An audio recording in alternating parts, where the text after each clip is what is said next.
Shqipëria në terr, kur sistemi arsimor shuan dritën e dijes. Shqipëria, një vend me një pasuri të pazakontë kulturore dhe traditë intelektuale, po përballet me sfida komplekse në epokën e saj moderne. Sistemi arsimor, që historikisht ka qenë burimi i krenarisë dhe fuqidhënëse i ndryshimit, është sot në një rrugë të pasigurt, të penguar nga pengesa strukturore dhe praktika të vjetruara.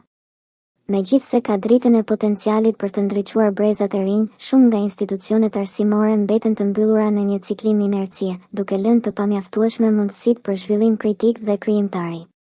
Kjo situatë nuk reflekton vetëm një krizë ekonomike, por edhe një kërcënim për identitetin intelektual të vendit. Por në këtë errësirë gjendet edhe një mundësi, një thirrje për ripërtërirje, për të kthyer arsimin në një forcë transformuese që të mos lërë askund pas dhe të hapë dyert drejt një të ardhmeje më të ndritur. Korrupsioni në shkolla dhe universitete, bileta për suksesin e REM. Në shkollat dhe universitetet shqiptare, dija dhe meritokratia janë zëvendësuar nga favoritizmi, mitat dhe korrupsioni. Në vend që notat të merren me mund dhe talent, ato shpesh blihen me para ose lidhje. Prindër të dëshpëruar paguajnë kontribute për të siguruar vende në klasa ose për të garantuar suksese artificiale për fëmijët e tyre. Në universitetet publike, procedurat e pranimit dhe provimet janë të hijezuara nga transaksionet e fshehura, ku disa profesorë kërkojnë shpërblime financiare për të ndihmuar studentët.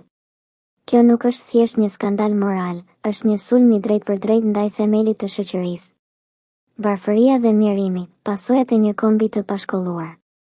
Kur arsimi bëhet një tregti, pasoja është një brez i tërë i paaftë për të sfiduar realitetin ekonomik. Studentët që dalin nga universitete me diploma të blera nuk kanë aftësitë për të konkuruar në tregun global. Shqipëria po përjeton një braktisje masive të rinjve, të cilët largohen në kërkim të mundësive në vende ku meritokratia ekziston. Kjo rrjedhje truri e lë vendin pa elitë intelektuale dhe pa inovator që mund të ndryshonin paradigmën ekonomike.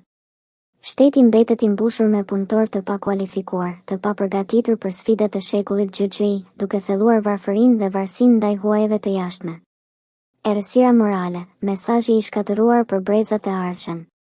Më e rrezikshmja nuk është vetëm humbja e njohurive, por edhe humbja e vlerave.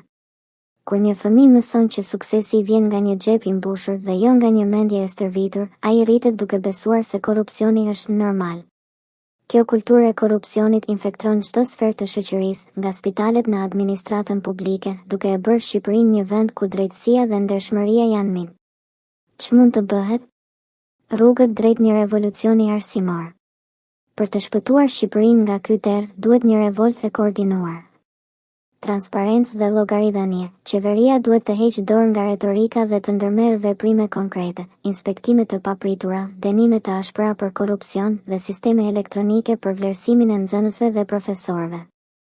Investime në arsim, jo në xhepa. Buxheti i arsimit duhet përdorur për të rindërtuar infrastrukturën, për të trajnuar mësuesit dhe për të krijuar bursa bazuar në merit.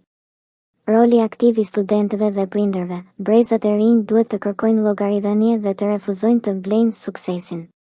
Çdo lek i paguar në tabel është një vul pranimi i skllavërisë së korrupsionit.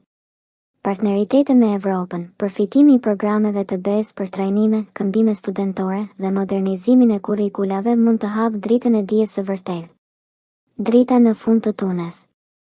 Shqipëria nuk mund të përballojë të humbas edhe një brez.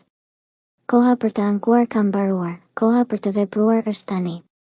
Drita e dijes mund të rikthehet vetëm nëse çdo shtetas, nga politika në profesor, nga prindi tek studenti, vendos të luftojë për të drejtën e tij për të mësuar dhe për të rritur në dinitet.